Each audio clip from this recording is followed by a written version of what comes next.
What's going on, my friend?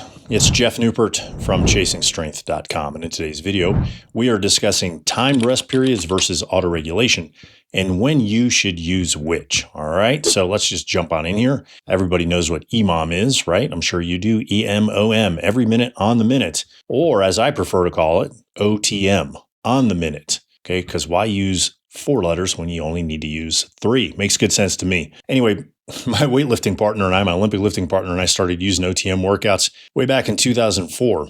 And we would use 2 to 3 reps on the kettlebell snatch, all right? And what we found is that more reps and our power output would drop. So the snatches would become, what would you call it? I guess grindy, right? They're not as fast and explosive after 3 reps. So the results, I wish I could tell you, man, they were fascinating. I got shredded. I got ripped. Boosted my lifts through the ceiling, but it didn't.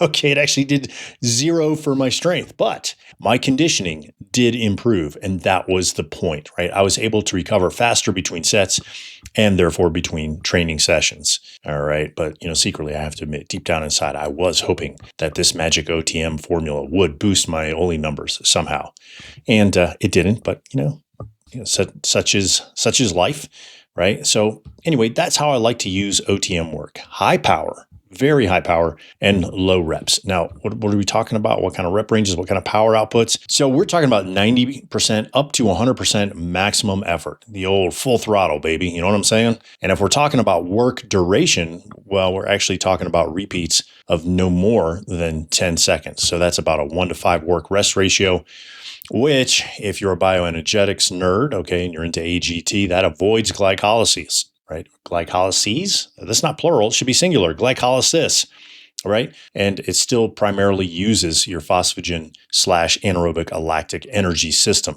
From that 1-to-5 ratio, right, we will scale to 15 seconds, okay? And that ends up being a 1-to-3 work to rest ratio, okay? So that 15 on, 45 seconds off, that's right on the edge of anaerobic glycolysis and what some people call the burn. Okay, then from the 15 seconds, we move to 20 seconds. And so OTM speaking, right, you're doing 20 seconds of work, 40 seconds of rest, 1-to-2 work rest ratio. And that's about when glycolysis, anaerobic glycolysis really starts to fire up. And for many, that burn starts to kick in. And eventually, but not always, we will move to a 1-to-1 work rest ratio where you're training hard for 30 seconds and then you're resting for 30 seconds. All right. And that's, if you haven't done that at full power, that's seriously cooking. Do not start there, right? You'll crush yourself. Okay. And in fact, I rarely ever get to 1-to-1 unless I'm pushing for extreme conditioning and fat loss. And again, let me just reiterate, do not start there. It should take you a while, right, to get there. You want to scale your way into it. And the reason I'm bringing that up is because a lot of people, they see that 1-to-1 and they go, oh man, that's hardcore. I want to start there. They rush to get to 1-to-1, and that's a big mistake. And that's because the secret is to make sure that your power output remains high on all your reps, regardless of your work to rest ratios.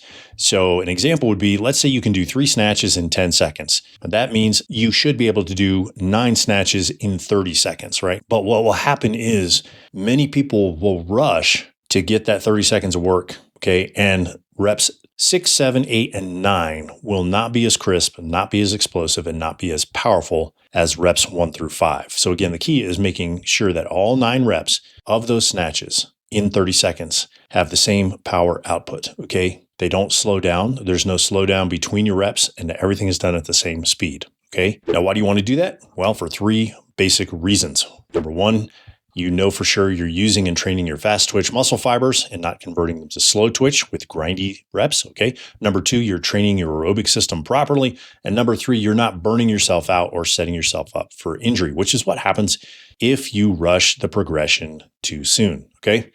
So what do you get from this type of training? Well, this type of training actually builds or develops power endurance, which is the ability to display or produce high levels of power over extended periods of time, right? That's really what all athletics are comprised of. Said another way, it allows you to do or empowers you to do lots of work. Okay. Now, obviously, it can be tricky to program this yourself because most guys will overestimate their abilities, start too hard, and then their power dies off, like I alluded to earlier in the 3-rep versus the 9-rep sets. So if you don't want to leave this to the guesswork, right? I've detailed how you can use OTM training inside a product called Swing Hard, and I will leave the link in the video description below if you're interested in checking it out. Finally, I tend to only use OTM work, right, for ballistics training and not pure strength work or grinds training. And that's because fatigue tends to accumulate faster in your muscles during grinds, presses, squats, rows, those sorts of things, than when you're doing ballistics, the swings, cleans, snatches, push presses, and jerks. So you'll need longer to rest on strength work than you will in ballistics.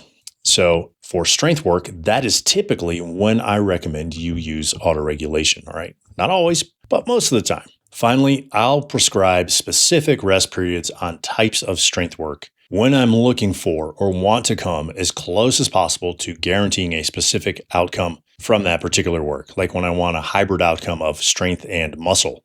So in that case, I would use incomplete rests or nearly complete rests. Okay, you'll see that type of program inside the Strong program, which is a program where we take your 4 repetition max clean and press and we turn it into 10 sets of 6 repetitions. All right. And you make it feel easy when you do it. All right. If you're interested in that, I will leave a link in the video description below for that program.